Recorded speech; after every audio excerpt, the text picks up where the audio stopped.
नमस्कार दोस्तों, मैं लोकेश गौरव स्वागत करता हूं आपका हमारे YouTube चैनल जिसका नाम है नोबल कैरियर एकेडमी।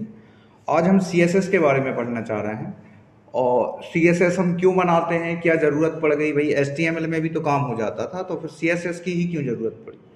तो CSS को समझने के लिए सबसे पहले हम ये समझ लेते हैं कि जब हम HTML में कोई कोड लिखते हैं, मैं यहाँ पर एक कोड लिख लेता हूँ कि जब भी हम कोई भी HTML में कोड लिखते हैं HTML में उसकी फॉर्मेटिंग करने के लिए हमें बहुत सारी चीज़ें प्लग इन करना पड़ती हैं, उसमें जोड़ना पड़ती हैं, उसका कलर देना, उसका स्टाइल देना, ये सारी चीज़ें।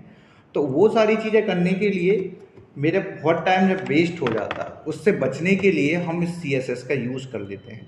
अब हम बात कर लेते हैं कोड जो हमारा जो भी कोड हम लिखते हैं उसकी रिडंडेंसी को कम करता है, रीयूजेबिलिटी को बढ़ाता है, इसलिए हम उसका यूज़ कर लेते हैं। मैं एक छोटा सा एग्जांपल यहाँ पर लूँगा, इससे आपको क्लियरली हो जाएगा कि CSS क्या है, क्या करती है। तो अगर हम बात करें CSS के टाइप की कि CSS कितने प्रकार की होती है, तो सबसे पहले अगर हम देखें तो हमारे पास आती है इनलाइन CSS। अब इनलाइन CSS क्या होता है, इसके बारे में समझने के लिए ये कोड लिखा हुआ है मैंने सिंपल सा HTML का। मैं यहाँ पर स्टाइल एक इनलाइन CSS लगा रहा हूँ बॉडी टैग के अंदर। बॉडी टैग के अंदर मैंने कौन सा एट्रीब्यूट लगाया जिसको बोलते हैं हम स्टाइल एट्रीब्यूट। स्टाइल एट्रीब्यूट के बाद मैंने इक्वल टू का साइन लगाया और यहाँ पर मैं लिखता हूँ बैकग्राउंड कलर। मैं जो इसका बैकग्राउंड कलर है वो नेवी ब्लू कर देता हूँ, नेवी कर देता हूँ। डबल कोटेशन मैंने बंद किया, टैग मेरा बंद हो गया है। सेव किया मैंने इसको, डेस्कटॉप में मेरा CSS नाम का एक फोल्डर बना है, उसी के अंदर मैं डाल देता हूँ माय फर्स्ट या डेमो के नाम से मैं अपनी फाइल को demo.html के नाम से फाइल को सेव कर देता हूँ। चलिए हम इसका एक ब्राउज़र पे इसको रन करके देखते हैं कि क्या हमने जो डाला वो हमारा क्रिएट हुआ है या नहीं हुआ है। कलर उसका मैंने अपनी फाइल को रन किया। यहाँ पर मैं एक टैग और लगा देता हूँ H1 हेडिंग टैग, उसके अंदर मैं हेलो लिख देता हूँ और इस H1 को मैं क्लोज कर देता हूँ। टैग को क्लोज करने के लिए H ब्रेसेस और H1 टैग को हमने क्लोज किया। अब ब्राउज़र पे जाते हैं तो आप देख रहे हैं यहाँ पे ब्लू कलर हो गया। मैं इसको एक बार और रिफ्रेश कर देता हूँ, जो हेलो लिखा था मेरा वो हेलो लिख कर आ गया। ये हो गई हमारी क्या इनलाइन CSS। इनलाइन CSS का मतलब जिस टैग के लिए हम CSS को लगा रहे हैं उसके लिए अगर यूज़ करना है तो वो, जैसे मैं यहाँ पर आपको अगर लगा के बताऊं तो मैंने लिखा style is equal to double quotation के अंदर इसका मैं कलर चेंज कर देता हूँ। ठीक है, कलर जाके मैंने इसका रेड कर दिया है। ये मेरी एक इनलाइन CSS हो गई जो H1 में मैंने लगाई है। अब मैं ब्राउज़र को खोलता हूँ, इसको रिफ्रेश करता हूँ H5 पे, तो आप देखेंगे जो हेलो है हमारा उसका कलर चेंज हो गया है। ठीक है, अब ये मेरी कौन सी हो गई इनलाइन CSS। अब लेकिन इसकी प्रॉब्लम ये समझने के लिए कि भाई हम इसका यूज़ कम क्यों करते हैं। इसका यूज़ हम कम इसलिए करते हैं, सपोज करो कि यहाँ पर मुझे फिर से H1 की रिक्वायरमेंट है, तो मैंने यहाँ पर कोई H1 टैग और लिया, तो हमने इधर डाल दिया इसके अंदर सेकंड हेडिंग टैग डाल दिया मैंने इसके अंदर लिख दिया है और इस H1 को मैं यहाँ से क्लोज कर देता हूँ टैग को। जब मैंने यहाँ से H1 टैग को क्लोज कर दिया है, अब मैं ब्राउज़र जब खोलता हूँ तो ब्राउज़र पे मैं जब देख के इसको F5 से रन करता हूँ तो दूसरी बार जो आया है उसका कलर कैसा आया है, ब्लैक आया है। अब मुझे ये करना है कि मैं चाहता हूँ कि भाई मुझे जहाँ जहाँ H1 यूज़ हो उन सब जगह उसका कलर रेड हो। अब इस जगह पे मेरी प्रॉब्लम ये है कि मुझे इसको कॉपी करना पड़ेगा, बार बार कॉपी करके हर टैग पे इसको लगाना पड़ेगा। H1 के अंदर गया, इसको मैंने पेस्ट किया। अब मैं अपना ब्राउज़र खोल लेता हूँ। ब्राउज़र पे आप देखेंगे और इसको रिफ्रेश करूँगा तो वो भी रेड हो गया। लेकिन इससे क्या हुआ कि हमको बार बार उसको लगाने की ज़रूरत पड़ी। यहाँ भी स्टाइल एट्रीब्यूट लगा हुआ है मेरा और यहाँ भी स्टाइल एट्रीब्यूट लगा हुआ है। तो मैं ये चाहता हूँ कि इस चीज़ को मुझे बार बार यूज़ ना करना पड़े, तो उस कंडीशन में हम यूज़ कर लेते हैं। हमारे पास तीन टाइप की CSS के टाइप्स हो गए हैं। एक हो गई हमारी इनलाइन, दूसरी हम बात कर लेते हैं इंटरनल CSS। इंटरनल CSS जो लगता है वो हमारा हेड सेक्शन के अंदर जाके लगता है। तो मैं हेड सेक्शन के अंदर गया, यहाँ पर एक एट्रीब्यूट होता है, एक टैग होता है, इसको हम बोलते हैं स्टाइल टैग। हमने एक स्टाइल टैग यहाँ पर ओपन किया है और उसी स्टाइल टैग को नीचे जाके क्लोज कर दिया है। जो कुछ भी हम कोडिंग करने वाले हैं अब इसके अंदर करने वाले हैं, ये हमारी कहलाती है हमारी इंटरनल CSS कहलाती है। मतलब उसी प्रोग्राम में तो हम यूज़ कर रहे हैं उसका, लेकिन उस टैग के साथ में यूज़ नहीं कर रहे हैं, उसके लिए हमने एक अलग से सेपरेट पोर्शन बना दिया है, उधर हम यूज़ कर रहे हैं। चलो अब हम देखते हैं H1 के लिए अगर मैं बनाना चाहूँ तो मैं H1 लिखूँगा, ये ब्रेसेस लगाऊंगा, ब्रैकेट लगाऊंगा, और यहाँ पे वही जो कलर हम लिख रहे थे और कलर को 2 कॉलन लगाया मैंने और उसका कलर का नेम लिख दिया रेड, और इस ब्रेसेस को कर दिया मैंने बंद। ठीक है, अब मैंने लिखी है ये सिंगल लाइन। अब ये सिंगल लाइन लिखने से मुझे यहाँ पर भी ये लिखने की ज़रूरत नहीं है और ना ही यहाँ पर ये लिखने की ज़रूरत है। तो हमने कोड की रीडेबिलिटी बढ़ा ली है कि भैया हमको बार बार लिखना नहीं पड़ रहा है। अब मैं अपनी फाइल को रन करता हूँ, F5 करता हूँ, आप देखेंगे हो गया। अब यहाँ नीचे ये था कि मुझे अगर किसी का कलर चेंज करना है तो दोनों जगह चेंज करना पड़ेगा। यहाँ पे वो चीज़ फंडा है नहीं है हमारे पास। यहाँ पे अगर मुझे चेंज करना है तो सिंपल मैं एक जगह चेंज करूँगा और मैं ब्राउजर पे रिफ्रेश करूँगा तो आप ये देखेंगे कि पिंक कलर ये जनरेट हो गया। तो ये हो जाती है हमारी क्या, inline CSS, sorry internal CSS हो जाती है। इंटरनल CSS में हम 2 चीज़ों का और यूज़ देखते हैं। एक होता है क्लास होता है यूजिंग क्लास, एक होता है यूजिंग ID। अगर यूजिंग क्लास करना है तो उसके लिए लगता है डॉट, मैं H1 ही लिखता हूँ। आप H1 के बदले में कोई दूसरा नाम लिख सकते हैं, ज़रूरी नहीं कि आप H1 ही लिखें। मैंने H1 लिखा और यहाँ पे कलर पे जाके मैं इसका कलर येलो कर देता हूँ और यहाँ पे जाके मैं इसको सेमीकोलन से टर्मिनेट करके और ये कर देता हूँ। अब अगर इस क्लास का मुझे यूज़ करना, अब देखो क्या हो रहा है यहाँ पे दोस्तों कि जब भी मैं H1 टैग लगा रहा हूँ, मुझे जब भी ज़रूरत पड़ रही है H1 टैग की, तो मुझे हर बार क्या करना पड़ रहा है कि आपको उसमें बाय डिफ़ॉल्ट रेड कलर ही मिलेगा, पिंक कलर ही मिलेगा, सॉरी। ये मैंने दिया, ये मेरा थर्ड वाला हो गया।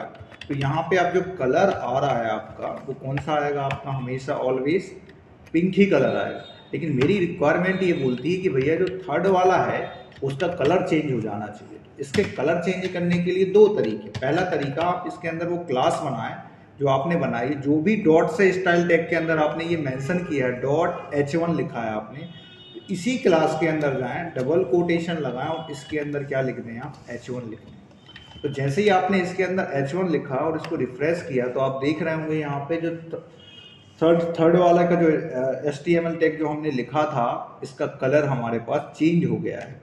तो ये तरीका होता है क्लास यूज करने का। इसके बाद हम देखते हैं H1 सेलेक्टर, हैश सेलेक्टर क्या होता है। हैश सेलेक्टर के लिए यहाँ पे मैंने कोई एक नाम दिया, यहाँ को मैं फिर से बना देता हूँ इसको। मैंने यहाँ पे नाम दिया हैश WD, एक नाम दिया मैंने, ब्रेसेस लगाया और इसके अंदर जाके मैंने लिखा कलर, ब्रैकेट, इधर जाके रेड लिखा मैंने। ठीक है, रेड लिखने के बाद सेमीकोलन से टर्मिनेट किया, ये ब्रेसेस को मैंने बंद किया और यहाँ जाकर मैंने उस वर्ड का नाम लिख दिया जो मैं यहाँ पे लिखता था, WT। यहाँ पे मैंने जाके लिखा क्या, WT। ठीक है, WT लिखने के बाद मैं इसको सेव कर देता हूँ और अब ये अपना 4th हो गया है तो मैं इसको 4th कर देता हूँ। इसको सेव किया मैंने, ब्राउज़र पे गया, ब्राउज़र पे जाके मैं जब इसको रिफ्रेश किया तो आप देखेंगे इसका कलर रेड हो गया है। ठीक है, अब यहाँ पर और क्या यूज़ हो सकता है, H1 ये अपन ने डॉट करके लगाया, WD करके लगाया और H1 लिखा हुआ है। अगर H1 टैग कहीं भी लगेगा तो उसका बाय डिफ़ॉल्ट कलर पिंक ही आएगा, लेकिन हम कुछ जगह पे हमारी रिक्वायरमेंट है कि उसका कलर येलो हो जाए, तो उसकी जगह पे हमने क्लास का यूज़ कर लिया। अब हम वहाँ पे जाएंगे, सीधा ये क्लास वाली लाइन लिखेंगे, उसका कलर येलो हो जाएगा। रेड करना है तो अपन ID का यूज़ कर लेंगे, तो ये हो जाएगा हमारा रेड कलर हो जाएगा। ये जो प्रोग्राम हमने बनाया है, अगर सेम यही प्रोग्राम, अगर अब क्या होगा, ये छोटा सा प्रोग्राम है, लेकिन जब कोई वेबसाइट हम बनाएंगे, वेब डेवलपमेंट जब हम करेंगे तो हमारा लाइन्स ऑफ कोड हज़ारों में जाना है। अगर हम ये CSS एक ही पेज में CSS रखें, एक ही पेज में उनका यूज़ करें तो काफ़ी डिफ़िकल्ट हो जाता है। तो इस चीज़ से बचने के लिए हम क्या करेंगे, हम ये कर देंगे कि CSS, भाई जितनी भी CSS मेरी होती हैं उन सारी CSS को उठा के मैं एक अलग पोर्शन में रख देता हूँ, एक अलग पेज पे रख देता हूँ। उसका फ़ायदा ये होगा मेरे पास कि भाई CSS में कुछ भी चेंजेस करना तो हम सीधा उस फाइल में चेंजेस कर देंगे, तो हमारा सारा डेटा चेंजेस हो जाएगा। तो मैं इसी प्रोग्राम को ले जाके उठा के एक CSS में रख देता हूँ।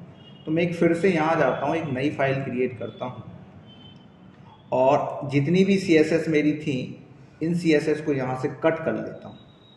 कंट्रोल X किया, यहाँ पे गया, यहाँ पे जाके मैंने पेस्ट कर दिया और इस फाइल को सेव करता हूँ। ध्यान रखना दोस्तों, जब भी आप इस फाइल को सेव करने जाओगे तो CSS का नाम, जैसे मैंने लिखा my CSS, जो एक्सटेंशन होता है .css होता है, तो मैंने .css लगा के इसका एक्सटेंशन लगाया। हमने यहाँ से ये स्टाइल एट्रीब्यूट हटा दिया है, सब कुछ हट गया है, सारा प्रोग्राम वही है, प्रोग्राम में कोई भी चेंजेस हमने नहीं किया हुआ है। हम ये चाह रहे थे कि इसके जो बॉडी डला हुआ है ये भी हम हटा दें, तो हम ये यहाँ से लाइन कॉपी कर लेते हैं, यहाँ से कट कर लेते हैं इसको, और जो बॉडी सेक्शन का बैकग्राउंड कलर आप बदलना चाह रहे थे तो यहीं जाते हैं, हम इसके अंदर एक बॉडी टैग लगा देते हैं, ब्रेसेस ऑन करते हैं, उसका बैकग्राउंड कलर चेंज कर देते हैं। यहाँ से डबल कोट की ज़रूरत पड़ेगी नहीं, तो ये बैकग्राउंड कलर लगा दिया हमने, ये नेवी ब्लू को हटाया और यहाँ पे टर्मिनेट करके ये ब्रेकेट बंद कर दिया, इसको सेव कर दिया। ठीक है, तो ये बॉडी में ऑलरेडी एप्लीकेबल हो जाएगा, लग जाएगा, हमको कल लगाने की ज़रूरत नहीं। अब यहाँ पर एक प्रॉब्लम सामने आती है कि अगर मैं चाहूँ कि ऐसे ही हो जाए सब कुछ, तो ये नहीं होगा। यहाँ पर आप रिफ्रेश करेंगे, ये सारी चीज़ें बदल जाएंगी। ये इसलिए बदल जाएंगी कि भाई इस पेज को नहीं पता ना कि आप कौन से पेज या किस CSS, किस एक्सटर्नल CSS का यूज़ कर रहे हैं। तो उस चीज़ को हमें बताने के लिए हमें इस पेज को यहाँ पे लिंक करना पड़ेगा। लिंक करने वाला वीडियो मैंने एक पहले डाला हुआ है, पेज को कैसे लिंक करते हैं, एक बार और आपको बता देता हूँ। मैंने लिंक लिखा REL, रेफरेंस के लिए REL लिखा कि क्या यूज़ कर रहे हैं, तो मैं यहाँ पर स्टाइल सीट यूज़ कर रहा हूँ, तो मैं यहाँ पे लिखूँगा STYLE style SHEET seat double quote close, space दिया। रेफरेंस उसको बताना पड़ेगा कंप्यूटर को कि भाई उसको नहीं पता कि आपकी फाइल कहाँ रखी हुई है। तो अगर आपकी फाइल सेम लोकेशन पर है, जैसे मेरी फाइल उधर ही है जहाँ मेरा वो CSS बनी है, तो मैं लिखूँगा my CSS.CSS एक्सेस। सिंगल हमने ये एक लाइन लिखी हुई है, और अब ब्राउज़र पे जाके इसको रन करके देखते हैं। तो हमने रन किया तो हमारा प्रोग्राम फिर से वैसा का वैसा हो गया। तो हमने दोस्तों यहाँ पे किया कुछ नहीं है, जो CSS हम इस पेज पे लिख रहे थे सेम क्लास में सेम जगह पे, उन CSS की उठा के हमने एक अलग से फाइल बना ली। अब इसमें हमारी सारी CSS हो गई। सपोज करो आपने एक कोई वेबसाइट क्रिएट कर रहे हैं, तो हमने एक पेज बना दिया CSS।